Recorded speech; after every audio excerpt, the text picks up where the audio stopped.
कहानी पाप किसको लगा। काशी में प्रताप मुकुट नाम का राजा राज्य करता था। उसके वृज मुकुट नाम का एक बेटा था। एक दिन राजकुमार दीवान के लड़के को साथ लेकर शिकार खेलने जंगल गया। घूमते घूमते उन्हें तालाब मिला। उसके पानी में कमल खिले थे और हंस किलोल कर रहे थे। किनारों पर घने पेड़ थे जिन पर पक्षी चहचहा रहे थे। दोनों मित्र वहां रुक गए और तालाब के पानी में हाथ मुंह धोकर ऊपर महादेव के मंदिर पर गए। घोड़ों को उन्होंने मंदिर के बाहर बांध दिया।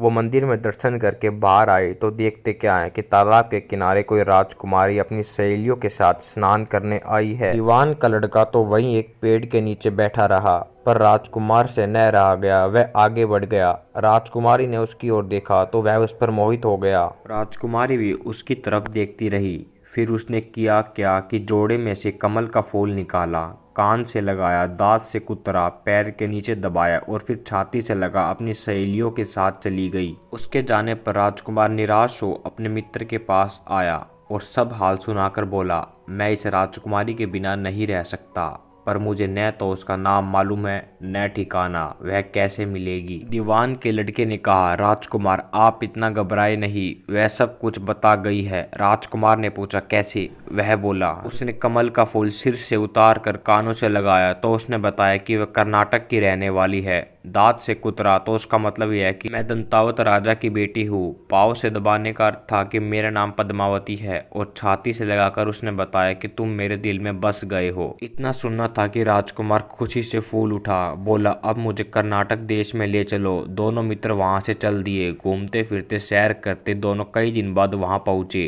राजा के महल के पास तो गए। वहां एक बुढ़िया अपने द्वार पर बैठी चरखा चलाती मिली। उसके पास जाकर दोनों घोड़े से उतर पड़े और बोले, माई हम सौदागर है, हमारा सामान पीछे आ रहा है, हमें रहने को थोड़ी जगह दे दो। उनकी शक्ल सूरत देखकर और बात सुनकर बुढ़िया के मन में ममता उमड़ आई। बोली, बेटा तुम्हारा घर है, जब तक जी चाहो रहो। दोनों वही ठहर गए। दीवान के बेटे ने उससे पूछा, माई तुम क्या करती हो, तुम्हारे घर में कौन कौन है, तुम्हारा गुजारा कैसे होता है? बुढ़िया ने जवाब दिया, बेटा मेरा एक बेटा है जो राजा की चाकरी में है। वह राजा की बेटी पद्मावती की दाई थी। बूढ़ी हो जाने से अब मैं घर में ही रहती हूँ। राजा खाने पीने को दे देता है। दिन में एक बार राजकुमारी को देखने महल में जाती हूँ। राजकुमार ने बुढ़िया को कुछ धन दिया और कहा, माई कल तुम वहां जाओ तो राजकुमारी से कह देना कि जेठ सुदी पंचमी को तुम्हें तालाब पर जो राजकुमार मिला था वह आ गया है। अगले दिन जब बुढ़िया राजमहल गई तो उसने राजकुमार का संदेशा उसे दे दिया। सुनते ही राजकुमारी ने गुस्सा होकर हाथों में चंदन लगाकर उसके गाल पर तमाचा मारा और कहा, मेरे घर से निकल जा। बुढ़िया ने घर आकर सब हाल राजकुमार को कह सुनाया। राजकुमार हक्का बक्का रह गया। तब उसके मित्र ने कहा, राजकुमार अब घबराए नहीं, उसकी बातों को समझे। उसने 10 उंगलियां सफेद चंदन में डुबोकर गाल पर मारी। इससे मतलब यह है कि अभी 10 रोज चांदनी के हैं। उनके बीतने पर मैं अंधेरी रात में मिलूंगी। 10 दिन के बाद बुढ़िया ने फिर राजकुमारी को खबर दी कि इस बार उसके केसर के रंग में 3 उंगलियां डुबोकर उसके मुंह पर मारी और कहा, भाग यहाँ से। बुढ़िया ने आकर सारी बात सुना दी। राजकुमार शोक से व्याकुल हो गया। दीवान के लड़के ने समझाया, इसमें हैरान होने की क्या बात है। उसने कहा है कि मुझे मासिक धर्म हो रहा है, 3 दिन और ठहरो। 3 दिन बीतने पर बुढ़िया फिर वहां पहुंची। इस बार राजकुमारी ने उसे फटकार कर पश्चिम की खिड़की से बाहर निकाल दिया। उसने आकर राजकुमार को बता दिया। सुनकर दीवान का लड़का बोला, मित्र उसने आज रात को तुम्हें उस खिड़की की राह बुलाया है। खुशी के मारे राजकुमार उछल पड़ा। समय आने पर उसने बुढ़िया की पोशाक पहनी, इत्र लगाया, हथियार बांधे।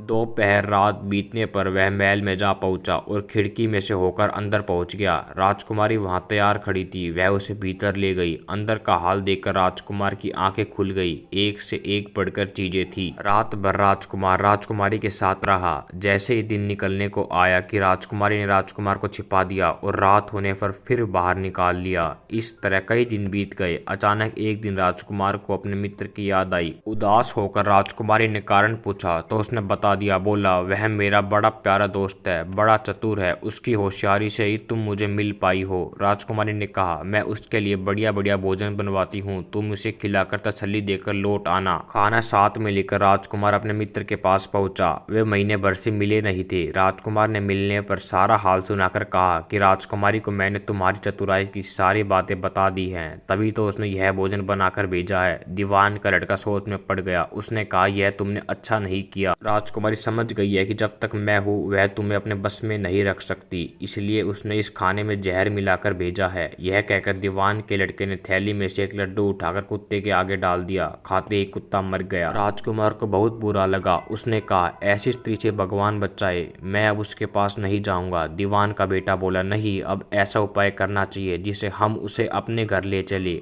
आज रात को तुम वहां पर जाओ। जब राजकुमारी सो जाए तो उसकी बाई जांघ पर त्रिशूल का निशान बनाकर उसे गहने लेकर आना। राजकुमार ने ऐसा ही किया। उसके आने पर दीवान का बेटा उसे साथ ले योगी का भेष बना मरघट में जा बैठा और राजकुमार से कहा, तुम ये गहने लेकर बाजार में बेच आओ, कोई पकड़े तो कह देना कि मेरे गुरु के पास चलो और उसे यहाँ ले आना। राजकुमार गहने लेकर शहर गया और महल के पास एक सुनार को उन्हें दिखाया। देखते ही सुनार ने पहचान लिया और कोतवाल के पास ले गया। कोतवाल ने पूछा तो उसने कह दिया कि ये मेरे गुरु ने मुझे दिए हैं। गुरु को भी पकड़वा लिया गया। सब राजा के सामने पहुंचे।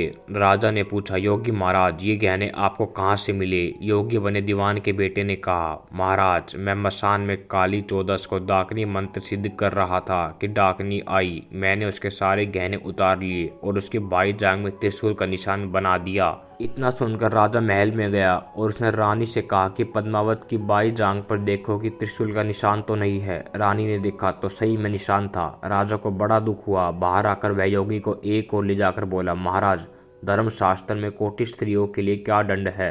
योगी ने जवाब दिया, राजन, ब्राह्मण, गौ, स्त्री, लड़का और अपने आश्रय में रहने वाले से कोई कोटा काम हो जाए तो उसे देश निकाला दे देना चाहिए। यह सुनकर राजा ने पद्मावती को डोली में बिठाकर जंगल में छुड़वा दिया। राजकुमार और दीवान का बेटा तो ताक में बैठे ही थे। राजकुमारी को अकेले पाकर साथ ले अपने नगर में लौट आए और आनंद से रहने लगे।